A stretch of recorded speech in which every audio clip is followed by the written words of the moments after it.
Hi guys, welcome back to Just Talking, where I talk at you and you sometimes listen. So today we're doing a bit of a lowdown of all the Halloween events which will be happening at Blackpool Pleasure Beach, which is my favourite theme park, and that's located along the northwest coast of England.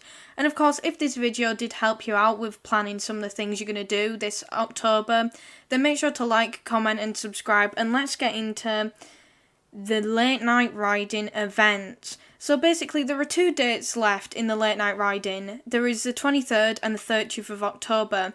If you'd like some more details, I did actually do a video on late night riding, but I'll just give you a brief description here.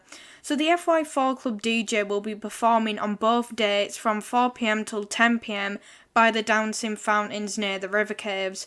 Of course, there won't be any fireworks taking place as the picture displays until the 6th of November, which will be a 5pm closing time. So there aren't any fireworks on any of the late night riding events this year and also in October.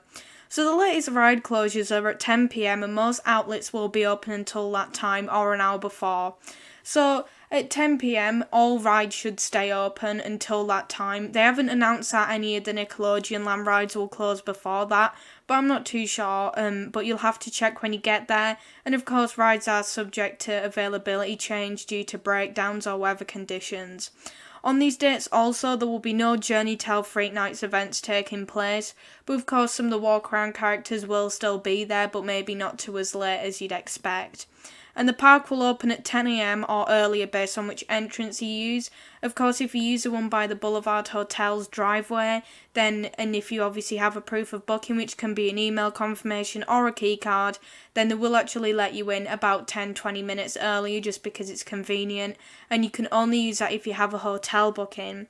So tickets are £44 for ages 12 and over, that's an adult ticket.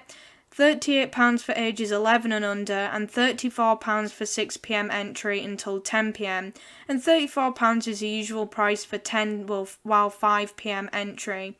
So for the Vampire Beach event, which is the main Halloween event centred around families, of course from the 14th to the 31st of October, the well-known 9-foot tall werewolf alongside other walk-around characters will appear.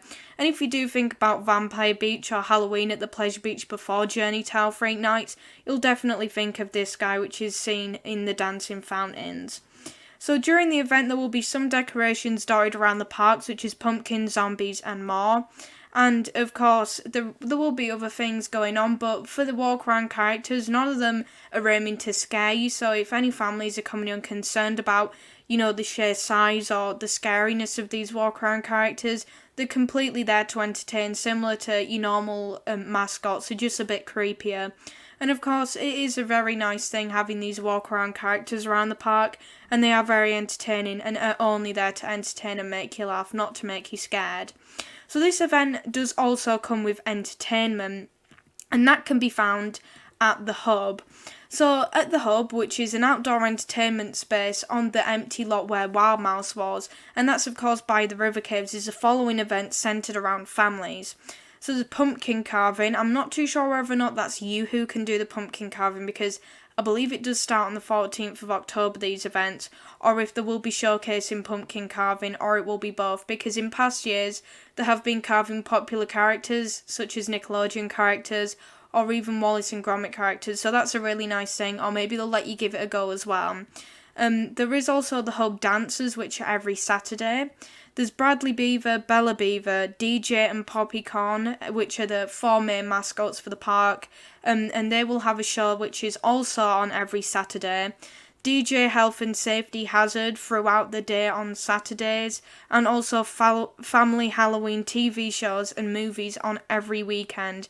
So of course you're best getting down to the park on a Saturday if you're part of a family group, and if not, I'd avoid the Saturdays the most, because that's when the most entertainment is for families.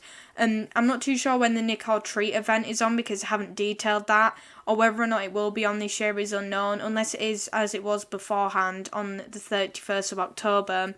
But of course, if you do want to get some entertainment in, particularly centred around families, or if you do just want to get some footage of it, so then you can show it to your family, then this is definitely a day to go, because there'll be nice entertainment with music and plenty of things to watch. So I'm not too sure what the lineup is for the Halloween TV shows and movies.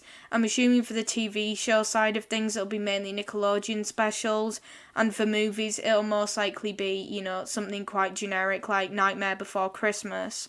So then there is also the Journey to Hell Freak Nights. This here on the side is actually my thumbnail for the video I did detailing the full extent of all the mazes and what will be inside them. And I did get very excited when I actually saw this when I searched it up on Google. I thought, oh wow, I'm famous. But of course, let's get into some of the details on that, basically. But of course, if you do want to find out more, you can obviously go on the website, or you can watch a video which I'll put above right now. So there are 9 scare mazes suited for ages 13 and over in total. This year it will contain 3 confirmed rides, which is the Ghost Train, River Caves and Icon. Of course, possibly Ice Blast might be included in it, I'm not too sure, but that's a speculation of mine. They haven't confirmed the full ride lineup. They haven't even mentioned that Icon's in there, of course there is a trailer for Blind Faith, which is amazing, including Icon, where of course you will be blindfolded for Icon and obviously have bags put over your head before you go on it. So of course, if you're not a big fan of things like that, then definitely miss out on this. And of course, the other 2, they have their own little maze themselves. Ghost Train is Day of the Dead Ghost Train, and River Caves is the Legend of the Cursed River Caves, as you can see by the poster. So ticket prices will vary based on the date and time, particularly towards the end of the event. Getting towards Halloween, you'll find the prices are steeper, as well as later on in the night when it's sort of darker and it's a bit more mysterious. They tend to be the ticket prices at the highest because they're the most sought after. The layout of the mazes may change and the ride availability is subject to change. So, of course, if the Ghost Train, for example, it has a malfunction during the day, it most likely won't be on. They might route around it, they might try to have it on. It's really unpredictable. And by the layout of the mazes, I don't mean they'll switch it up night after night and change how you walk through it. It's just a sort of chronological order that you do it in. It won't be the exact same. You'll go around it in a different manner, possibly based on how many people are there, how they separate the groups and things like that. And actors for this event may touch you, they won't hurt you, and they'll keep it to a minimum due to current restrictions in the pandemic. There will be loud noises along with flashing lights, tight spaces and some tough terrain such as slanted surfaces and also stairs, which could be wet depending on the weather, so I'd make sure that you do bring suitable clothes and also are in a fit enough physical state to be able to do the rides and also endure these scares. But of course this is suitable for ages 13 and over, so it shouldn't be massively intense for adults since it's suitable for such a young age group. Normally scare mazes might be 16 and up, but of course it's very nice that they've included younger age groups, I suppose, but of course make sure you're prepared for things like that. So then there is also the show Circus of Horrors, and this is a critically acclaimed show which shows a lot of different weird and quirky, freaky talents in it, and of course this show is appropriate mainly for ages 16 and up, and that's during the normal late shows, which I'll talk about the timings of and prices in a second. Although there is a matinee offering for children which is called the Circus of Horrors Adam's Family Friendly Showing, and that's obviously a matinee performance which won't include some of the nude elements that the Circus of Horrors normally does.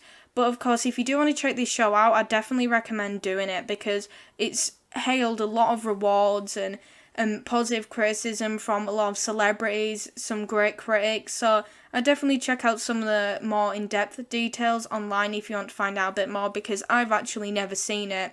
I've kind of wanted to go see it, but I just didn't know if I'd like it or not. And of course, some of the things you might see is stuff like sword swallowing and acrobatics and dangerous talents mainly that will shock you, but it also is centred around comedy too. So for the adults only show, tickets are £22 per person, and for the family friendly matinee, tickets are £15 per person. You will also find that the show will run from the 27th of October to the 31st, and that will be on every single day, with the matinee on at 4 p.m. and the normal shows on at 8 p.m. And of course, more information on what the show might contain and how it works with the bookings and arrival, then you can go onto the website as you can with everything else. And before I get into the outro, I just want to mention that Passage del Terra will still be running. There's no confirmation that it will actually be a part of Journey Tell Freak Nights. I don't believe it will be because I haven't mentioned anything. So, of course, you will have to book that separately now, I believe. But it's very much worth it. Passage del Terra is an intense walkthrough experience, and you can find that by the casino building, and it's a very creepy building. You won't miss it, and there will be scare actors outside beckoning you in. So, of course, I'd definitely check out going to there if you don't want to go to Journey Tell Freak Nights, either because it's booked or you just aren't ready for that sort of intense, thrilling experience, or just cannot ride the rides for physical reasons and you do still want a good scare.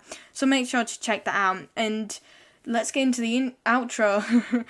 So that's really it for this video, guys. I've really enjoyed putting this together. My favourite season is the Halloween season, particularly in theme parks. It's a great time for tourism, and also it's a great time for parks to express their absolute dedication to theming and the pure ability to put on shows and scare people and change the mood from what would normally be light-hearted to something quite dark. And I have got pretty high expectations for this year, as you'd probably know from my Journey Tell Freak Nights video, where I got very excited about all the maze offerings. And yeah, if you do really want to check those out, I will obviously put them in the cards, as I've said. And of course, if you did enjoy this video, make sure to like, comment and subscribe. And yeah, this was just talking. Bye bye.